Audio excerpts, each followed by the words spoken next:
زندگی تو وصل نکن به اتفاقای روزگاری. یعنی چی؟ پام گرفت اونجا نزدیک بخورم اونجا با مغز تو دیوار. سعی کن خوش باشی تو زندگی. چه ماشین هست چه ماشین نیست، چه خونه هست چه نیست، چه پول هست چه نیست، خوشحالی تو از دست ندید. بیاد بریم تا بهتون بگم چی شده. سلام، صبح زیباتون بخیر. متاسفانه بدون وسیله هستیم. توضیحات بیشتر شما میدی؟ چند روز ماشین هی قرقر میکرد. تو ویدیو قبلی آره که صدا میداد اینا فهمیدم که بربرنگ کلاج یا کلاج اینا داره ماشین جون میکنه راه میره. خلاصه اون روز برگشتیم خونه، آره دیدیم ماشین داره دود میکنه، بوی صف کلاج در اومده بود، بعد ماشینم دیگه به دود کردن افتاد. گفتم الان آتیش میگیره، هیچی. سریع ماشین پیاده شدیم، گفتیم فرار کنیم، فقط مکانو ترک کنیم. آره ماشین خاموش کردیم گذاشتیم موند. رفتم این ور اون ور پرسیدم مکانیکی و اینا، نزدیک 1000 یورو هزینه شه و نمیارزه. ببینید چه مملکتیه، نمیارزه که من الان بخوام ماشینمو صف کلاجش عوض کنم. اون ما دیدی تو ویدیوها دیگه کجاش بود؟ کمکش بود. آره نزدیک 1000 تا. آره اون سری خرجش کردیم. چقدر دردسر کشیدیم. بچه ماشین نزدیک 5-6 سال دستمونه، بعد فکر کنم نزدیک 150,000 تا فقط دست ما راه رفته، 100,000 تا هم داشته، الان نزدیک 240-250,000 تا راه رفته. یعنی یه جورایی دیگه عمر خودش کرده دیگه نمیشه. خرج آفتابه چی بود؟ آفتابه میرن دستشویی؟ نه آفتابه خرج لعیم کردنه. بریم بچه یه سر به رخش بیقرار بزنیم. داروش یکی دو باره تازه میگه اگه بشه بریم درستش بکنم، بعد من میگم با ول کن این دندون دیگه باید بکنیم بندازیم دور. آره بچه دیگه حالا پیاده ایم دیگه بچه، بودجه هم نداریم که بخوام یه ماشین دیگه بخریم.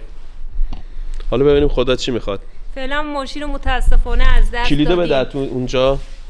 ولی اصلا بچه هیچ نگران نیستیم. الان اینو میگم اینجا یادگاری بمونه. ولی دیروی خورده ذهنمون مشغول بود.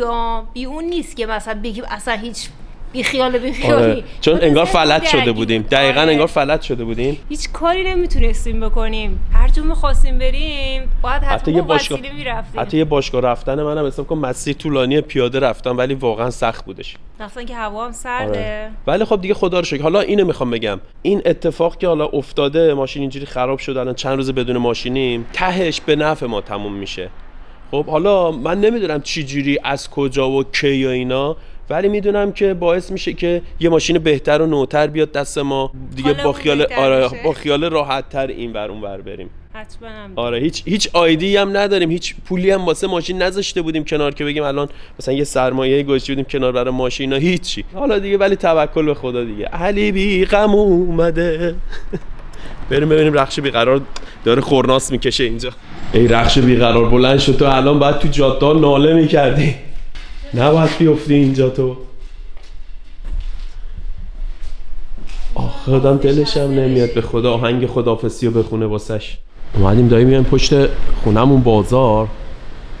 این بچه ورودی بازاره، پر از این دکه ها شده. حالا میریم داخل بهتون نشون میدم. نمیخوای عکس بگیری اینجا؟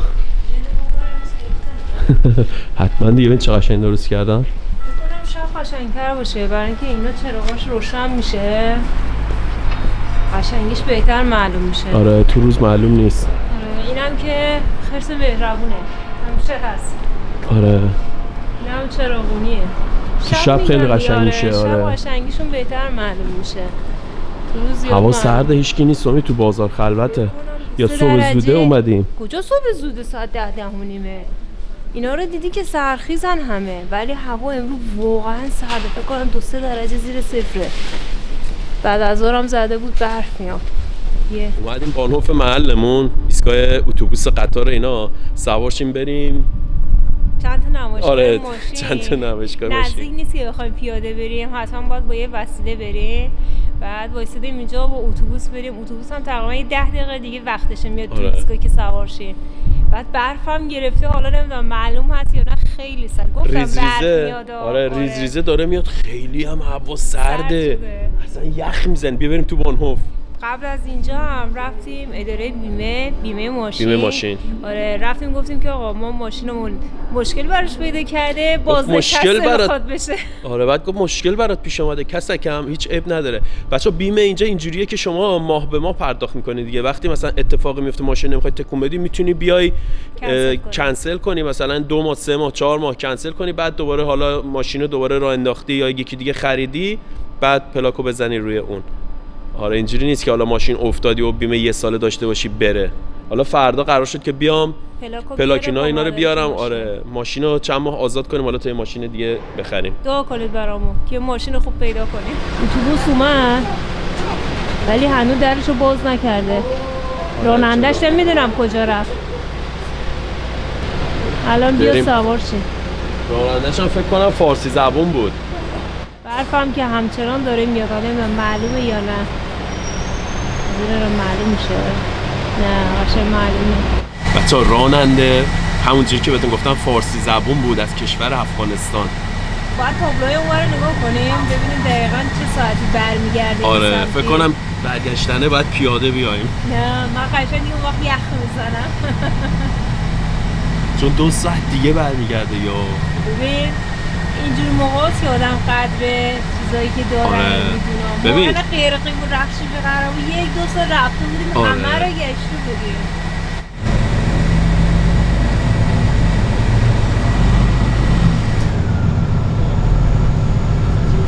کلی با هم زبونمون اختلاط کردیم. ایستگاه آخر هم اینجا پشت سرم بود. آره. ولی به اندازه فکر کنم یه 5 دقیقه هنوز باید پیاده بریم تا برسیم اون نمایشگاه باشه. شانس ما رو می‌بینی. آره خلاصه بیا بریم اون طرف چون اینجا دیگه پیاده رو نداره. رچیم اون ور خیابون اونجا تو پیاده رو بریم. یه مثال هست میگه گهی رو به زین و گهی پشت به زین و گهی زین به پشت. نه زین گهی رو به زین یعنی رو به زین نشستی، گهی پشت به زین. حالا ولش کن همه خودشون بلدن این. آره حالا منظور اینه که مثلا یه موقع نشستی روی زین از سواری میکنی، یه موقع هم میبینی مثلا یه اتفاق میفته زینه رو باید بندازی رو پشتت برداری بری.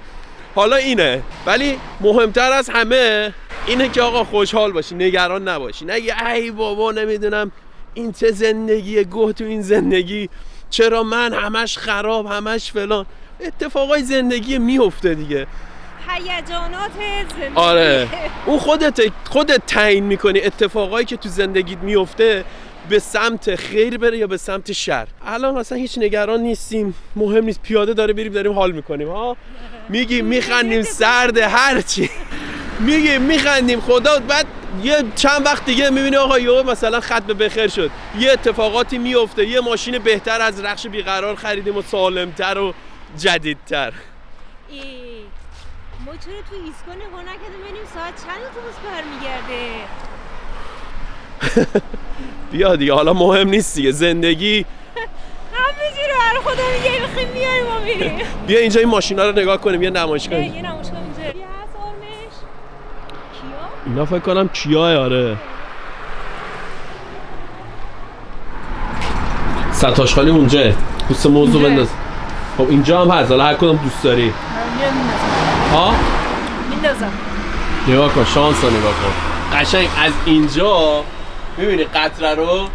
نگاه کن اینجا خیسه. حالا منم اومدم اینجا گرفتم میکروفون، عد آب افتاد اینجا رو میکروفون. خیس کردی. نگاه کن افتاد روی ابره. مثلا آره ما رفتیم. میگی توضیح میدی؟ آره رفتیم 1-2 نمایشگاه این پایین بود، بعد چند تا مارکای مختلف ماشین مثلا دارن. رفتیم تو با مسئول اونجایی که فروشنده بود کلی صحبت کردیم و چند ماشین هم نشونمون داد توی سیستم.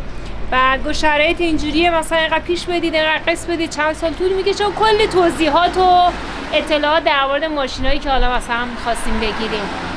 بعدی حالا کارتشون هم گرفتیم اومدیم حالا یه چند تا نمایشگاه دیگه هم بریم ببینیم.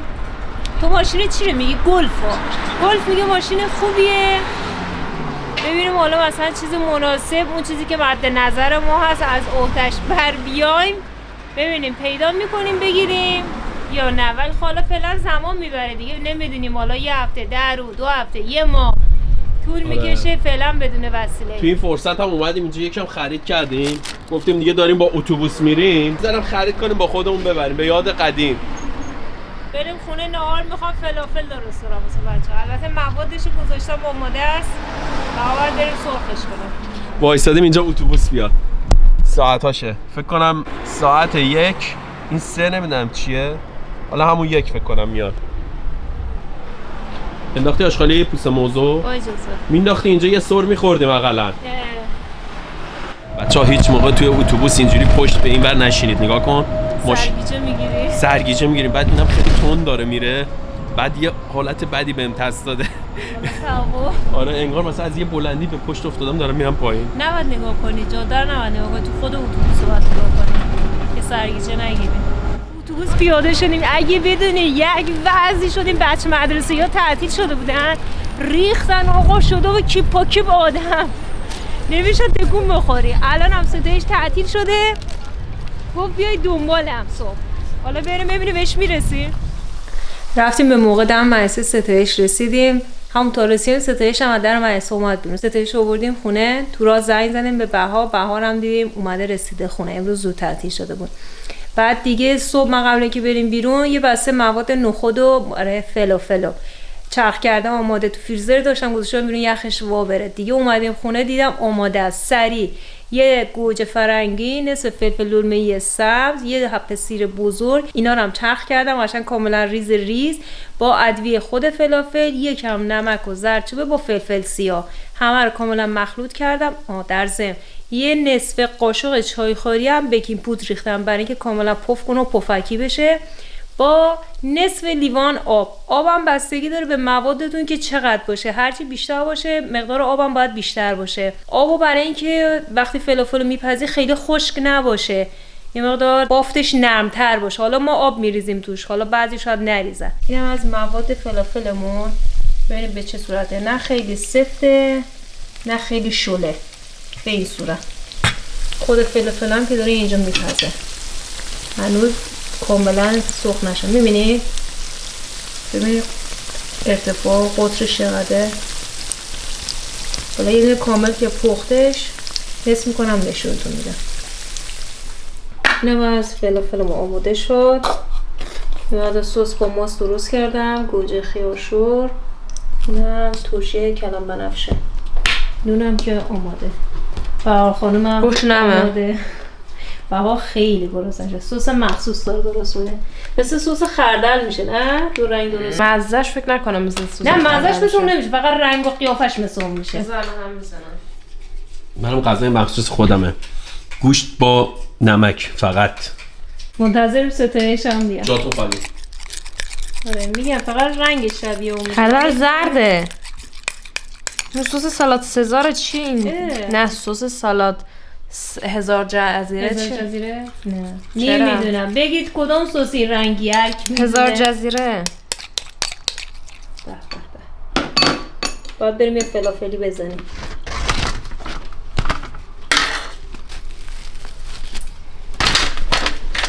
بخور بهار، بعدم بگو مزهش چطور بود. 10 نخورده میگی 10؟